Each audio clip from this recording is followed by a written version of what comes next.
பொதுவாக இந்த மாத சம்பளம் வாங்குற ஒவ்வொருத்தர் நிலைமையும் ஒன்னில இருந்து 20 வரைக்கும் கொண்டாட்டம் கொண்டாட்டம் கொண்டாட்டம்.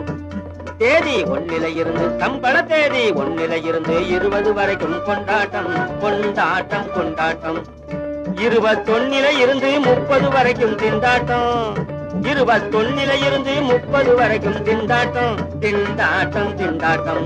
சம்பள தேதி ஒன்னில இருந்து 20 வரைக்கும் கொண்டாட்டம் கொண்டாட்டம் கொண்டாட்டம். பண்ணிய வேலைக்கு பலன் தருவது ஒன்னிலே தேதி ஒன்னிலே. மனுஷன் படாத பாடு படுவது 21 21. முன்னே பட்ட கடனை தீர்ப்பான் ஒன்னிலே தேதி ஒன்னிலே. 3ஆம் தேதி போல முகம் தோன்றும்